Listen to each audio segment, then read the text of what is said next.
What's good with YouTube? You already know. Big Flacco with the convict's perspective, and I'm gonna smash, dash, slide on through with that little bit of energy. Please hit the like, subscribe, comment, do all those things to help support this channel, and hit that bell notification for future by our content. So, March 3rd, 2024, there was a major shooting in Northern California, in the city of King City. Now, this shooting took place on near North 2nd Street in the intersection of Lynn Street. Now, King City, is particularly in this neighborhood, is a known Southside Surenos neighborhood. Okay. Now, apparently, 3 individuals drove up in a silver Kia, jumped out wearing masks and dark clothing, and unloaded on a party that the Southsiders were having around 6 p.m. on March 3rd. Now, 7 people were shot in total at this time that's been reported. 4 died. 1 woman and 3 men. All adults were the victims of the shooting. Now, they have yet to release the names, and they have yet to release a cause or, what was the motive behind it. And there's a whole lot of different things to look at, just taking a step on back. Naturally, first and foremost, it's easy to sit there and think that, okay, this was probably done by some Northerners, Norteños out there in the streets. Being that South County is very active in Monterey, with cities like, Greenfield and King City, and the Norteños are extremely active out there. People always talk about Salinas. Monterey County as a whole is probably one of the areas that has the most schooled individuals that come out of it. And that includes people from Greenfield, King City, Chole, Gonzales, all these cities in between, right? They got a lot of hitters come from these locations, right? A lot of them are well schooled and well versed. Now, I did an episode about, maybe 6 to 10 months ago, somewhere in that range, right? Talking about King City and talking about their murder rate, Greenfield and whatnot. Because based upon this being a very small location, these cities are not that big. Yet, there's a lot of shootings and a lot of murders that take place. A lot of unsolved murders. So it's easy really to sit there and think that, this was probably, a hood out there in one of these cities out there that decided to take care of some business, or there was something personal. For a hit to go down like this, it had to have been planned and executed. So, therefore, there had to be a reason behind it. A lot of times, it's retaliation for a prior hit. Even though it probably was some Northerners and Norteños that maybe had done this, don't take out that this could have been some rival Surenos. Southsiders have gone at it with each other in many different locations up north, upstate. That's not uncommon. Or this could have been a business transaction gone wrong, and therefore they decided to attack this particular group at this time and date because they knew they could find the people that they wanted to get, or the targets that they had in mind.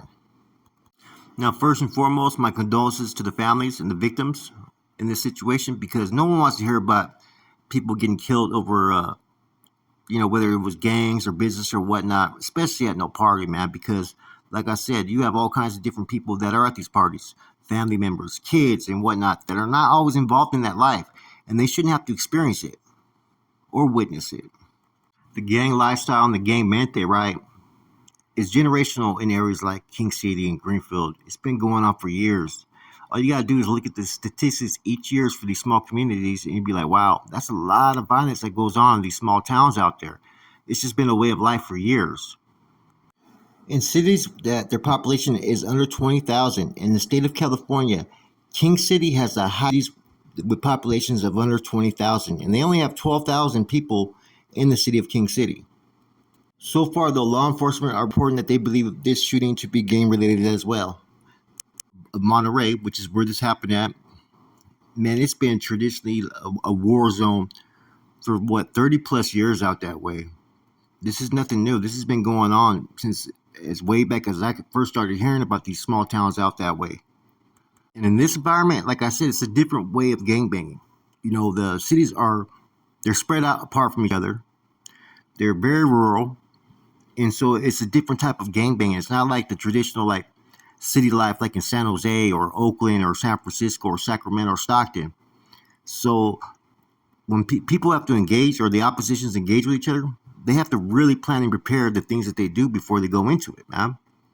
Some of the biggest culprits when these type of scenarios happen are usually a female. Usually a female that's tapped in with somebody from an opposition gang, gets information, and they pass that information along. Or believe it or not, sometimes you have people that are family members that have, family members that are part of opposition gangs, and they get information from maybe like their deal, whatever it may be, about an upcoming party, who's going to be there, who, what, where, when, why, and it'll give these gangs the incentive of when they decide to strike. A lot of times people will have that notion of feeling that, oh, a city has to be like, Los Angeles or like San Jose, and to be actually with the festivities, right? That's not even true. Some of these small towns, like I said, the murder rate, the violence rate surpasses those of these big cities. It's not always where you're from, it's who you are and what you represent and how you represent it, which is going to showcase situations just like this where people just went about their business and handled it, right? Now, I don't advocate or promote any type of violence towards anybody, but we have to understand that a lot of these rural communities like this, there's a lot of what you call, it's depressed from time to time. The jobs aren't always there. The community doesn't always have the support or the financial support from the state government to actually make programs that are going to work for these kids in these neighborhoods. So what ends up happening is the generational gang lifestyle gets passed on from one generation to the next. And with that, each generation is getting more violent and more bold. Now, if you understand the gang life, right, then I bet you have to agree with me on this. Pray for this community, because 4 killings in one day off one shooting, law enforcement is already worried about the retaliations that are going to come from this in the coming weeks, where you have more people that are going to die, more people are going to catch time, all for what? Now, there was no major shootings in the last few months that would call for this type of retaliation that you would usually see when something like this happens. And I'm trying to sit there and wonder what kind of gaslit this situation. It could be, a wide variety of things. If it's northern southern related, it could have been anything from fucking, females or some past beef, someone just getting out. Whatever the reason may be, I guess we got to do better as a community, and we got to do better as parents, grandparents, uncles, cousins, whatever it may be, and try to guide this new generation in a different, direction. Too many people nowadays, right, are seeing a life sentence or dead. Crazy thing is, just 14 months ago, or less than 14 months ago, I know you guys all remember this. We had the Goshen massacre where 6 people were killed in that incident, right? Another situation that should have been prevented. Now, in this situation, no baby was killed, right? But it's still a tragedy on itself, right? That people could go into a place of residence and kill 4 people like it's nothing. It's sad with each generation, each one values human life less and less. One thing, man, the picture in the thumbnail is just a gang member that's allegedly from King City. It's not one of the victims or one of the suspects or anything. I got it from one of the stories I was reading. With that said, Flacco, from a convict's perspective, I'm gone.